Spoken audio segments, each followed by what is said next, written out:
آپ واقف ہیں اس وقت پاکستان میں جو سیاسی اور معاشی صورتحال ہے، اوورسیز پاکستانی جو اپنے ملک کا درد رکھتے ہیں، اپنی محنت کا کمایا ہوا مال وہاں پر بیچتے ہیں، وہاں کے سیاسی عمل میں بھی شریک ہوتے ہیں، لیکن پچھلے کچھ عرصے میں جو کچھ پاکستان میں ہوا ہے اس سے بہت دل گرفتہ ہیں۔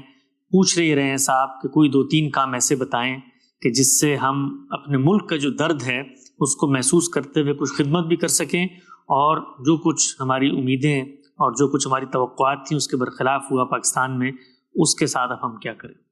2 ہی کام ہیں جو ہمیشہ کرنے چاہیے اور وہی ہم ذرا کم تر کرتے ہیں۔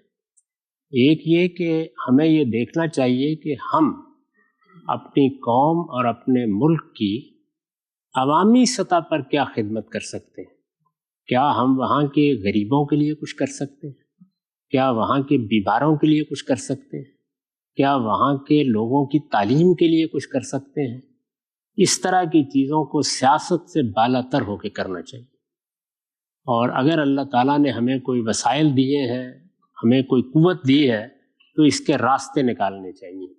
میں جانتا ہوں کہ اس میں بھی بڑی مشکلات ہیں، اس میں بھی حالات کی بڑی ناسازگاریاں ہیں، لیکن اگر لوگ ارادہ کر لیں تو ان کے لیے اللہ تعالیٰ راستے پیدا کر دیتا ہے۔ ایک تو ہر شخص کو یہ دیکھنا چاہیے کہ کیا میں لوگوں کی غربت میں، لوگوں کی صحت کے معاملات میں اور ان کی تعلیم میں کچھ کنٹریبیوٹ کر سکتا ہوں؟ کیا میں خود کچھ کر سکتا ہوں؟ کیا میں کرنے والوں کی مدد کر سکتا ہوں؟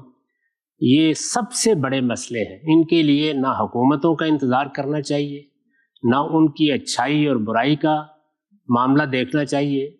کوشش کرنی چاہیے کہ جو کچھ بھی ہم کر سکتے ہیں، یہاں کر سکتے ہیں، وہاں کر سکتے ہیں، بلا واسطہ کر سکتے ہیں، بالواسطہ کر سکتے ہیں، کرتے رہیں۔ ایک چیز یہ ہے، اگر آپ یہ فیصلہ کر لیں گے کہ ان میں سے کوئی ایک کام ہمیں کرنا ہے، تو میں آپ سے عرض کرتا ہوں کہ آدھی مایوسی اس کے ساتھ ہی ختم ہو جائے گی۔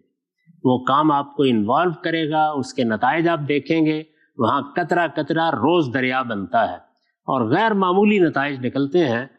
میرے پاس اس کا وقت نہیں، ورنہ میں آپ کو بتاتا کہ جن لوگوں نے یہ فیصلہ کیا ہے انہوں نے کتنے غیر معمولی نتائج پیدا کر دیے۔ اس میں نہیں دیکھنا چاہیے کہ قومی سطح پر کیا ہوا، نہیں، اگر آپ نے ایک چھوٹی سی بستی میں بھی، ایک محلے میں بھی یہ شمع جلا دی ہے تو آپ نے بہت بڑا کام کر، اپنے حصے کی شمع جلانے کی کوشش کرنی چاہیے۔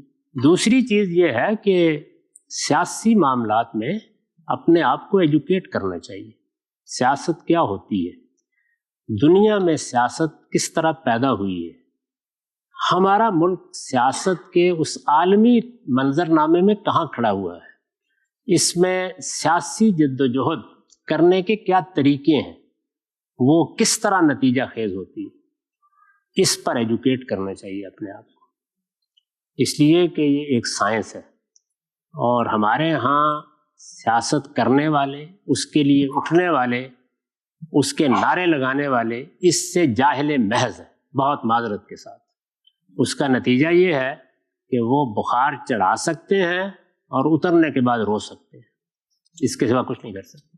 تو اپنے آپ کو ایجوکیٹ کرو۔